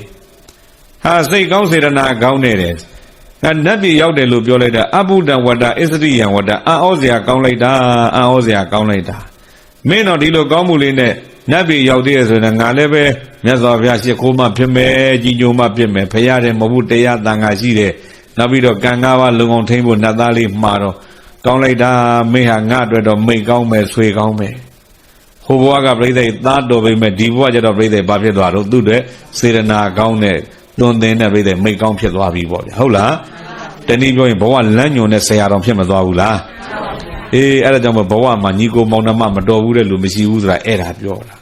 ခန္ဓာလေးရှိသေးတယ်ဟိုဘဝကသူကအဖေဒီဘဝကျတော့ဟိုဒီကောင်လေးကသူ့အတွက်ဆရာဖြစ်သွားပြီအဲ့တော့ခမည်းအိမ်မှာမြတ်စွာဘုရားနဲ့သံဃာတွေပြင်ပြီးတော့ဆွန်းနေလှူပြဘာညာနဲ့တိုက်တွန်းတော့ကောင်းပြီကွာငါမင်းပြောတဲ့အတိုင်းလုပ်ပါမယ်ဆိုပြီးတော့ပုံနာကြီးအိမ်ပြန်ရောက်တော့သူ့မျိုးသမီးနဲ့တိုင်ပင်ပြီးတော့သူ့မျိုးသမီးရဲ့ငကိုတဲ့သရတရားဓာတ်ခံရှိတယ်ကောင်းပါပြီတဲ့ဒါဆိုရင်တော့ရှင်မြတ်စွာဘုရားနဲ့သံဃာတွေပြင်မှာကျွန်မဆွန်းလို့ကြွေးပါမယ်ဆွန်းလို့ကြွေးပါမယ်ဆိုတော့ပြိဿအဲ့ဒီမှာပုံနာကြီးကမြတ်စွာဘုရားသွားပင်မြတ်စွာဘုရားကအဲ့ဒီမှာဆွန်းကတ်ကိုလက်ခံလိုက်တယ်ပေါ့နောက်တနေ့အာယုံချင်းလင်းတဲ့အခါမြတ်စွာဘုရားအဲ့ဒီအိမ်ကိုကြွအဲ့ဒီအိမ်ကိုကြွတဲ့အခါဘာဖြစ်တုံဆိုတော့အဲ့ဒီမှာသူ့အိမ်ကိုလာတဲ့ပရိသတ်က2မျိုးတယ်ဗျတစ်မျိုးကမြတ်စွာဘုရားမကြည်ညိုတဲ့အဖွဲ့တစ်ဖွဲ့ကဘုရားကိုကြည်ညိုတဲ့အဖွဲ့ဟုတ်ပြီလားဒါဘုရားလက်ထက်တော့ဒါမျိုးရှိတာနော်အဲ့ဒီဆုံးကအဲ့ဒီမှာလာကြတယ်မြတ်စွာဘုရားမကြည်ညိုတဲ့ဖွဲ့ကမြတ်စွာဘုရားလူကြားတဲ့ဒုက္ခရအောင်မေးခွန်းတွေကောင်းကောင်းမေးထည့်လိုက်အောင်မေးလို့ဒီလိုတွေးရတယ်ကြည်ညိုတဲ့ဖွဲ့ကတော့ဒီကောင်ကြီးကျွတ်တရားတွေရဆုံးကူမြတ်စွာဘုရားတော့ဆုံးနေပါတွေပင်ကသူ့အကြောင်းပြုပြီးငါတို့တရားနာခွင့်ရတော့မယ်ဖယားဖူးခွင့်ရတော့မယ်ဆိုပြီးတော့ကျေနပ်ကြတယ်ဟုတ်လားအဲ့တော့ပြိဿလူပရိသတ်2မျိုးကွဲနေတာမြတ်စွာဘုရားကောင်းကောင်းသိသွားကောင်းကောင်းသိသွားတဲ့အတွက်ဒါကြောင့်အဲ့ဒီမှာစွန့်စားလို့ပြီးတော့မြတ်စွာဘုရားကိုပုံနာကြီးကလျှောက်တာပုံနာကြီးကငကိုဓာတ်ခံကဘုရားကြည်ညိုတဲ့လူမဟုတ်ဘူးကိုရှင်ဘုရား ဒါနလည်းမပြုဘူးသီလလည်းမဆောက်တည်ဘူးတရားလည်းအာမထုတ်အဲ့ဒီပုဂ္ဂိုလ်မျိုးကနတ်ပြည်ရောက်เสียအကြောင်းရှိလားဟာစိတ်ထားလေးသာကောင်းမယ်ဆိုရင်ကြီးညိုသောစိတ်ဓာတ်ကလေးရှိတတ်မယ်ဆိုရင်တော့နတ်ပြည်ရောက်နိုင်တယ်ဟာကြီးညိုသောစိတ်ဓာတ်နဲ့နတ်ပြည်ရောက်သလားရှင်ဘုရားဟဲပုံနာမင်းကငါမေးနေသေးတယ်မင်းသုတ်တန်တစားသင်္ချိုင်းဝမှာတွေးခဲ့ပြီးပြီမလားဘုရားမြတ်စွာဘုရားပြန်ပြောမယုံသလိုဖြစ်နေတာနဲ့အများကိုလည်းမြတ်စွာဘုရားကနောက်ထပ်မေးခွန်းလည်းမတက်လာရအောင်အများကိုလည်းပဲလက်တွေ့ကြကြမြင်သွားရလေအောင်အဲ့ဒီမှာမြတ်စွာဘုရားကမထကုန္ဒလိသတို့သားကိုလှမ်းခေါ်လိုက်တာလှမ်းခေါ်လိုက်တော့ဘာလို့တော့မေးမထကုန္ဒလိသတို့သားလေးကတခါတဲ့နတ်ဝက်နတ်စားတွေအပြည့်ပြည့်စုံစုံနဲ့အဲ့ဒီမှာမြတ်စွာဘုရားရှေ့မောက်ကိုရောက်လာတာမြတ်စွာဘုရားရှေ့မောက်ရောက်လာတော့မှဟဲ့နတ်သားလေးပြောစမ်းတဲ့မင်းဘာကောင်းမှုတွေပြုပြီးတော့ဒီလိုဖြစ်တာတော့မြတ်စွာဘုရားတပည့်တော်မကြခင်ကလေဒီအိမ်မှာနေသွားတဲ့မထကုန္ဒလိသတို့သားလေးပါဘုရားဒီပုံနာကြီးအိမ်မှာမင်းဘာကောင်းမှုမှမပြုဘဲနဲ့ဘလို့လို့နတ်ပြည်ရောက်တယ်လေမြတ်စွာဘုရားမေးမြတ်စွာဘုရားဒီပုံနာကလေသေကဏီကာလတပည့်တော်ကိုအိမ်ပြင်ဘက်ကိုထုတ်ထားလိုက်တဲ့အခါမြတ်စွာဘုရားဆုံးခံကြွလာတော့တပည့်တော်မြတ်စွာဘုရားကြည်ညိုတဲ့စိတ်နဲ့ကြည်ညိုနေတဲ့ချိန်လေးမှာသိပြီးတပည့်တော်နတ်ပြည်ရောက်ပါတယ်ဗျာကြည်ညိုတဲ့စိတ်တဲ့ဘာစိတ်လဲကြည်ညိုတဲ့စိတ်ပါဗျာအေးဘုရားကြည်ညိုတဲ့စိတ်ဟုတ်ပြီလားဘုရားကြည်ညိုတဲ့စိတ်တိတိလေးပဲနော်တိတိလေးဆိုတာချိန်လေးကနည်းနည်းလေးပေးရတာပြောတာဒါပေမဲ့ရလာတဲ့အကျိုးကျေးဇူးကဘာလို့အကြီးကြီးပဲဟုတ်ပြီလားအဲကြောင့်ပြိဿရဲ့ဦးဇင်းတို့ကောင်းမှုပြုဆိုတဲ့နေရာမှာကောင်းမှုပြုခိုင်းတဲ့နေရာမှာငွေကုန်ကြီးကြများမှာကောင်းမှုရတယ်လို့ဒီလိုမထင်ကြနဲ့ကောင်းမှုဆိုတာကုသလအနဝဇဒုက္ခဝိပါကလက္ခဏာကုသလကုသိုလ်ဆိုတာအနဝဇအပြစ်မရှိဘူးဒုက္ခဝိပါကလက္ခဏာကောင်းကျိုးပေးမယ်ဆိုတာကုသိုလ်လို့ခေါ်တာဟုတ်ပြီလားအင်္ဂါနှစ်ပါးနော်အပြစ်မရှိဘူးကောင်းကျိုးပေးရင်ဘာလို့ကုသိုလ်ပဲဟုတ်ပြီလားအပြစ်မရှိကောင်းကျိုးပေးရင်ဘာခေါ်တယ်ဟာနောက်တကအပြစ်တော်ရှိတယ်ကောင်းကျိုးမပေးဘူးဆိုရင်ကြတော့လေဒါကုသိုလ်မဟုတ်ဘူးပေါ့အပြစ်တော်မရှိဘူးကောင်းကျိုးကြတော့လေပေးတယ်ကောင်းကောင်းမပေးဘူးဆိုကုသိုလ်ပြည့်ပြည့်ဝဝမဟုတ်ဘူးပေါ့ဟုတ်ပြီလားအဲကြောင့်မို့ဖရာတဲ့အကြောင်းဆောင်ကောင်းမှုတွေလုပ်တာဆိုတာငွေကုန်ကြီးကြမှာကောင်းမှုလို့ဒီလိုမမှတ်နဲ့ဥမာကိုယ့်ရင်ရှိကလမ်းလေးတစ်ပြည့်စီထွက်လဲလိုက်အမိုက်ရှုပ်နေအမိုက်ကလေးကောက်လိုက်မယ်အဲ့ဒီလမ်းပေါ်မှာပြိတဲ့သူတော်ကောင်းတွေလည်းသွားသူတော်မကောင်းတွေလည်းသွားယဟန်တွေလည်းသွားလူတွေလည်းသွားတဲ့လူမှန်တယ်မြပြိတဲ့ခလုတ်မထိစုမညိအောင်သွားခွင့်ရတဲ့အတွက်တာကြောင့်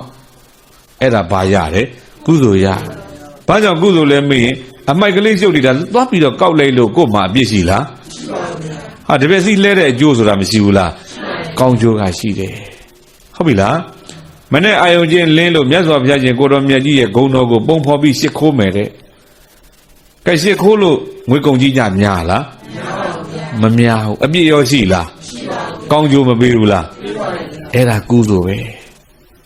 ဟာမြတ်စွာဘုရားရှင်ကိုတော်မြတ်ကြီးကိုရေချမ်းလေးကအောင်မယ်ဟေးရေချမ်းလေးကအောင်မယ်ရေချမ်းလေးတစ်ခွက်အကုန်ကြများလားအပြစ်ရောရှိလားကောင်းကျိုးမပေးဘူးလားအဲ့ဒါကုသိုလ်ပဲပန်းလေးတစ်ပွင့်လဲဒီတိုင်းဟုတ်လားဥရကဒါယဇမထေဆိုတာရှိဘူးတဲ့ရေချမ်းလေးတစ်ခွက်လှူတာ90တကဘာပဲမကြဘူးဘာဖြစ်လို့90တကဘာပဲမကြတယ်လဲမင်း तू ပြုတ်လိုက်တဲ့ကောင်းမှုလေးကိုသူ့ရဲ့စိတ်ကပြန်ပြီးတော့တွေးပြီးတော့ကျေနပ်တာပျော်တာတဲ့ဟုတ်ပြီလားအေးကောင်းမှုလေးနော်သေးသေးလေးပြုတ်ပြီးတော့စေတနာကောင်းရင်ပြိတဲ့အကျိုးပေးလဲကောင်းသွားတာဒါပြောတာအဲကြောင့်ကောင်းမှုပြုတဲ့နေရာမှာသူတော်ကောင်းတို့တွေလူဝဝတ္ထုကြီးတယ်သေးတယ်ဆိုတာတဲ့စေတနာကြီးဖို့သေးဖို့ပဲလိုတာလူဝဝတ္ထုကြီးပြီးတော့စေတနာသေးရင်အလှသေးပေါ့လူဝဝတ္ထုကသေးပြီးတော့စေတနာကြီးရင်အလှကြီးပေါ့ဟုတ်လားဟိုဒီဟိုကျွန်းမှာဘယင်ကြီးတစ်ပါးကာမဏီမင်းကြီးဆိုကြပါစို့နာမည်တော့နည်းနည်းသမိုင်းပေါ့နည်းနည်းမေ့နေတယ်နော်ဘယင်ကြီးစစ်တိုက်ထွက်တယ်ထွက်ရင်းနဲ့ဘာလို့တော့မေးရန်သူတွေကဝိုင်းပြီးတက်လိုက်တဲ့ကသူ့တက်ကြီးဖျို့ဖျဲဖြစ်ပြီးတော့တပ်သားတွေကအများအပြားကြပြန်ပြေးတဲ့လူကပြေးသူကလည်းဟိုပြေးဒီပြေးဘယင်နဲ့တက်နဲ့ကွဲသွားပြီးတော့ ခြုံပုံကြီးတစ်ခုထဲမှာဘုရင်ကြီးကပုံနေတာအဲ့မှာကြောက်ကူရှိတဲ့ကြောက်ကူထဲမှာဝင်အောင်ပြီးတော့နေတာဝင်အောင်ပြီးတော့နေလိုက်တဲ့အချိန်မှာဘာဖြစ်တော့မေးလိုက်တော့သူ့မှာပါတဲ့ထမချောင်းစုပ်လေးခုနှစ်စုပ်ပိုက်ကလေးကတ်ချီထားတရက်တစ်စုပ်ပါဇက်တဲ့ရေလေးနဲ့မျောချပြီးတော့အသက်ဆက်ပြီးနေရတာပဲဗျဟုတ်လားအသက်ဆက်နေရင်သက်ဆက်နေရင်နဲ့6ရက်လွန်မြောက်လို့9ရက်ရောက်တော့နောက်ဆုံးတစ်စုပ်ကြံတော့တယ်ဟာခဏဒါလေးငါကုံရင်တော့ကုံပြီ9ရက်လဲမြောက်ပြီဒီနေ့မလွတ်ရင်တော့ငါသေးတော့မယ်အနေထားဘလို့ရှိသလဲဆိုတာလေးသိကျင်တာနဲ့အဲ့ဒါကြောက်ကူလေးကြားကခေါင်းလေးမော့ပြီးဟိုကြည့်ဒီကြည့်ကြည့်လိုက်တော့ဘာသွားတွေ့တယ်လဲမင်းရဟန်းတစ်ပါးတရားအထုတ်တာသွားတွေ့တယ်ဟာသူလည်းပဲသဘုံနဲ့တိုက်တာငါလည်းသဘုံနဲ့တိုက်တာသူတိုက်တဲ့သဘုံကအတွင်းသဘုံငါတိုက်တဲ့သဘုံကအပြင်သဘုံတူတာတွင်းရငါကအပြင်ရငါအောင်ရင်ဒီဘဝပဲချမ်းသာမယ်သူအောင်ရင်ဘဝတန်တရာလုံးချမ်းသာတော့မှာဟုတ်ပြီလားတနည်းအားဖြင့်ပြောရင်သူကတိုက်နေတာကရုပ်ချင်းတိုက်နေတာဟိုကတိုက်နေတာကဘာလို့စိတ်ဟုတ်တယ်မလားဟာသူကစိတ်ကိုထိန်းနေတာသူစိတ်ကိုသူနိုင်သွားရင်သူချမ်းသာမှာတန်တရာလုံးချမ်းသာမှာငါချမ်းသာရင်ငါကတဘဝသားလေးပဲချမ်းသာမယ်တဲ့ကောင်းမှုပြုတဲ့နေရာနဲ့ပြိဿတိုက်တဲ့နေရာလေးကြွားပုံပြောတာနော်အေးဟိုကစိတ်နဲ့လှုပ်လှုပ်တယ်သူကယုံနဲ့လှုပ်လှုပ်တယ်သူကခန္ဓာနဲ့လှုပ်လှုပ်ရတယ်ဟိုကစိတ်ခန္ဓာနဲ့လှုပ်လှုပ်ရတယ်ဟုတ်ပြီလားအဲ့တော့သူ့ရဲ့ကောင်းမှုပြုပုံကပို့ပြီးတော့တန်ဖိုးရှိတယ်ဆိုပြီးတော့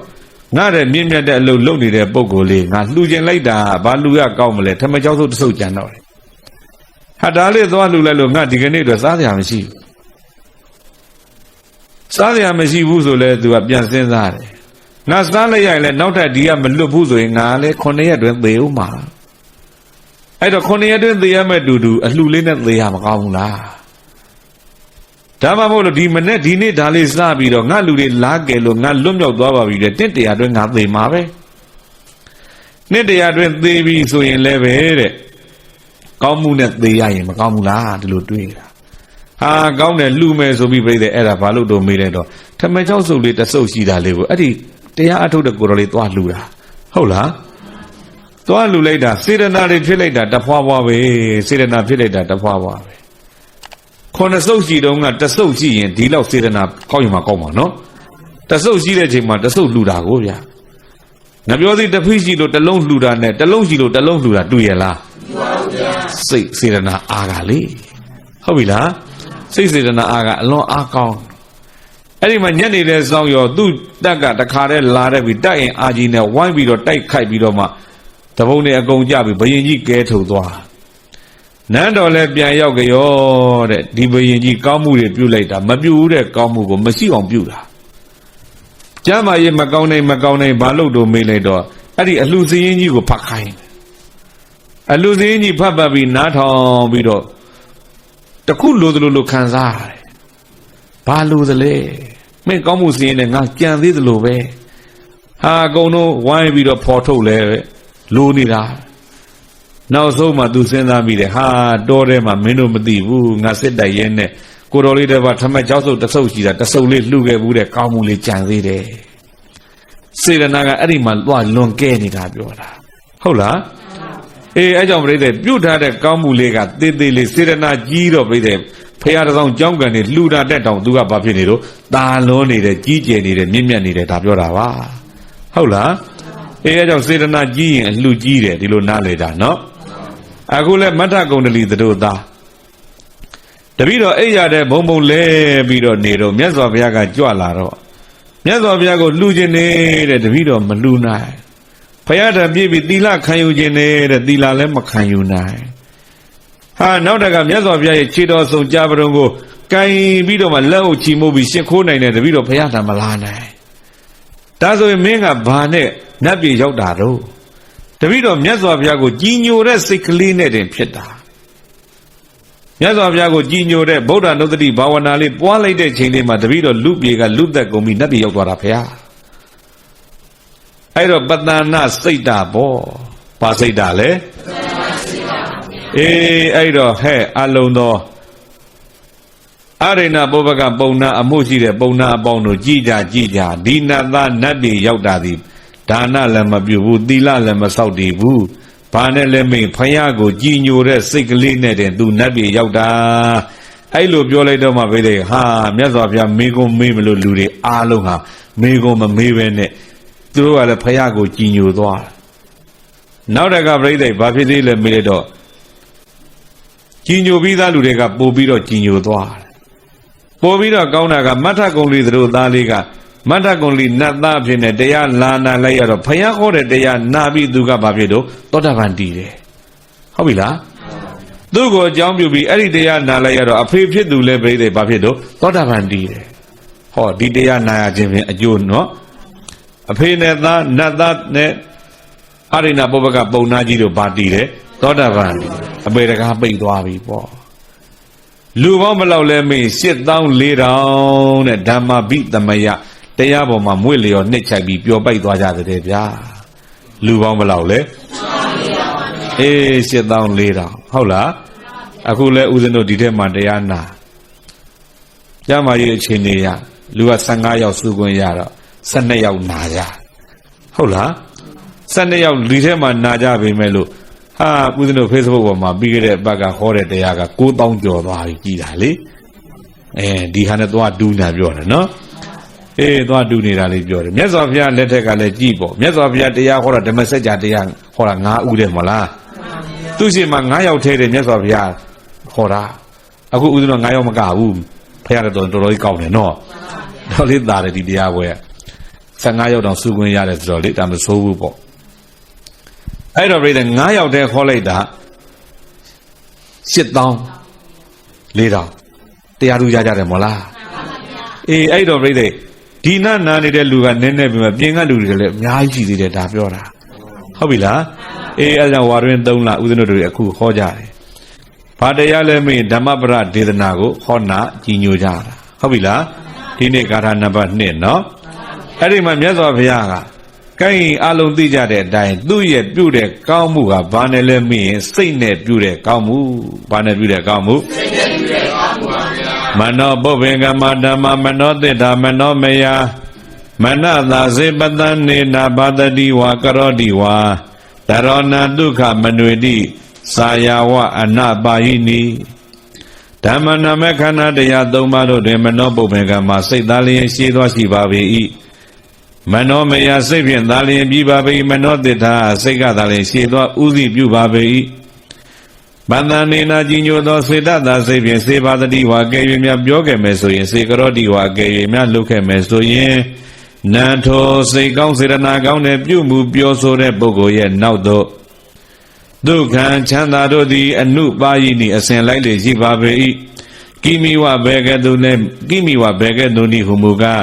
စာယရိတ်သည်အနုပါယိနိအစဉ်လိုက်တဲ့ကဲ့သို့ဖြစ်ပါပေ၏ရဲ့လို့ဘဂဝါဘုန်းတော်6ပါးသခင်ဘုရားရှင်ကိုရောမြတ်ကဒေသေတိကောင်းစွာမသွေဟောကြားတော်မူခဲ့ပါပေတည်းဂါထာပရိယောသနေဂါထာတော်ရဲ့အစုံမှာတော့ဒေသနာပရိယောသနေတရားတော်ရဲ့အစုံမှာတော့သတုရာတိတိသဟတာနိသတုရာတိတိယပါဏသဟတာန84,000သောတတ္တဝါပေါင်းတို့သည်ဓမ္မပိသမယောတရားတော်၌မွေးလျော်နှိမ့်ချိုက်ပြောပိုက်၍နေကြပါပေကုန်၏မထဂုဏလီဒေဝဗုဒ္ဓသာမထဂုဏလီသတို့သားသည်၎င်းအာဒိဏပုပ္ပကဗျမနောဇအာဒိဏပုပ္ပကပုံနာသည်၎င်းသောတာပတ္တိဖလေသောတာပတ္တိမက်ဖို့၌ဗတိတဟန္တိကောင်းစွာမသွေတည်တော်မူကြပါပေကုန်သတည်း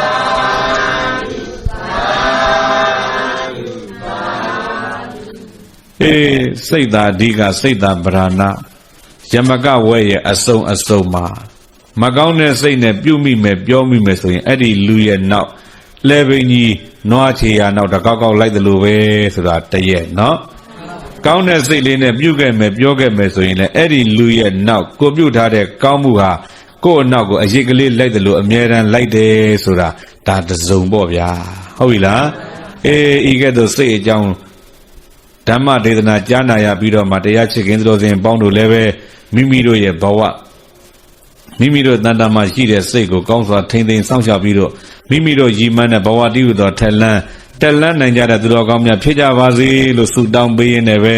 ဒေသနာဏီကုံကမ္ဘာဖုံးကြပါစို့ဤမန္ဓမ္မဒေသနာဤတရားဒေသနာတော်ကိုသုတ်တော်ဝါနာကြားနာရပြီးတော့မှဒုံမေတရားကိုချစ်ခင်စိတ်ကောင်းဝင်ကြကုန်သောသင်သူတော်ကောင်းပေါင်းတို့မှာဒုံမဲ့ကံလမ်းမနီမခရီးမှာကိုဝိဝုစစ်တော်ရှောင်ရှားနိုင်ကြကုန်သည်ဖြစ်၍ဒုံမဲ့ကံလမ်းမနီမခရီးမှန်ကိုဥဆုံးဖြောင်းမြောက်မတ်မတ်ရန်သူကောင်းစွာမသွေလိုက်သွားနိုင်ကြပါစေကုန်သတည်း